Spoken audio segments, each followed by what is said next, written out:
Hey everybody, welcome back to the TestprepKart channel. My name is Emiliano, and today I'm going to be giving you tips and tricks to ace your IB examinations and to prepare better for your IB exams. Now, these are the 3 tips and tricks that saved my butt during the IB and during my studying days of the IB. So without further ado, let's get into the first one, which is studying in groups.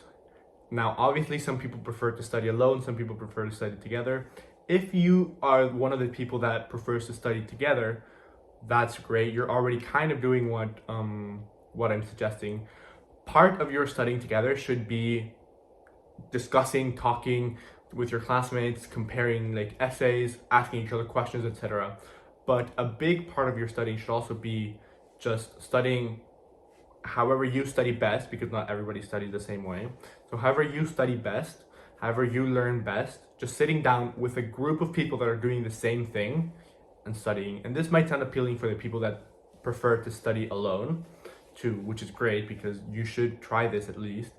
Basically, just sit down in a group or in a setting where everybody is studying or everybody is supposed to be studying, say a library, say a classroom that has been devoted to studying, say you FaceTime a classmate, or you join one of those Discord chats or whatever, and just sit down and study. And the pure peer pressure of other people studying around you should be enough to get you to study. And that was one of the main motivators I used when studying for my IB exams. If I didn't feel like studying, I would just go to a public place where people can see me studying, and where I can see people studying. That would be enough to be like, okay, he's studying, she's studying, therefore I need to study. And I would sit down and study, and that was great. Now, tip number 2 that saved my life during the IB, as well as a bunch of my classmates, and I think is also the friend of a lot of different test takers out there, is doing past papers and question banks. Question banks and past papers, especially past papers, are one of the best resources out there, apart from TestprepKart, obviously, because they are exactly what your exam will look like, except different words.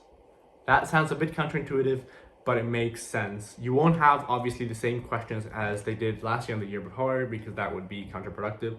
But the formulation of the questions, the way the exam itself is structured, all of that will be the same, will be very comparable. So if you familiarize yourself with how the exams look, how they feel, how you feel doing them, and gradually over time you build up a sense of confidence while doing your exams, your past papers, then when you walk into the exam hall on that one day that you have to do actual real exams, you open the test and you realize that you feel confident, you feel prepared. Maybe you wish you could have studied more and have more knowledge, and you know exactly what you're going to find when you open the actual exam paper.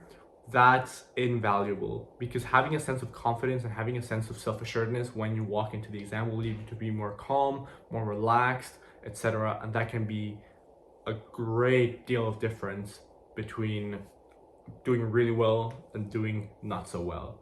So make sure to do past papers and to answer questions from question bank. Finally, point number 3 can somewhat relate to point number 2, but it's that basically you want to time yourself, because you can have all the knowledge in the world, you can have memorized the entire textbook for every single one of your subjects, but if it takes you 2 hours to do something that you only have 30 minutes for, guess what? You're not going to do well. So time yourself. Answer questions under time constraints, which, hint hint, for the IB, it's usually the amount of marks that they're worth. So if a question is 2 marks, that means you should be able to answer it in 2 minutes or less. If it's 5 marks, you're allowed 5 minutes or less. But yeah, answer questions in a timed manner, answer past papers in a timed manner, right? If it's a paper that's supposed to last an hour and a half, make sure you sit down in exam conditions in your room by yourself, no calculator if it's not allowed, no internet connection. Sit down, set a timer for 90 minutes, throw your phone across the room onto your bed, and then just try to see how far you can get into the past paper, how well you can do under time conditions, etc. Because it's important to not only be confident with the knowledge that you have and the type of question that they'll have, but also with the concept of being under time pressure and under time constraint, because most people spend the last 10-15 minutes of their IB exam doing this, going between their test and the clock and their test and the clock. If you can manage to avoid that, you've just earned yourself 15 minutes of time by knowing that you have practiced to be able to answer past papers and obviously then real exams under a certain time frame. And that's again great, and it's really necessary because the last thing you want to do is leave your actual exam blank. So it's better to leave a bunch of past papers blanks and then practice so you stop leaving them blank, so that when the time comes for the real exam, you're not leaving it blank. Now, I hope this video helped you feel more prepared or feel more calm or confident. If you feel like you're struggling, or if you feel like you're gonna struggle in the future and would like to avoid that, make sure to using the links down here in the description or just down below to connect to us, the TestprepKart team. We really are here to help you ace your exams, so do feel free to reach out. And obviously, don't forget to subscribe and like the video.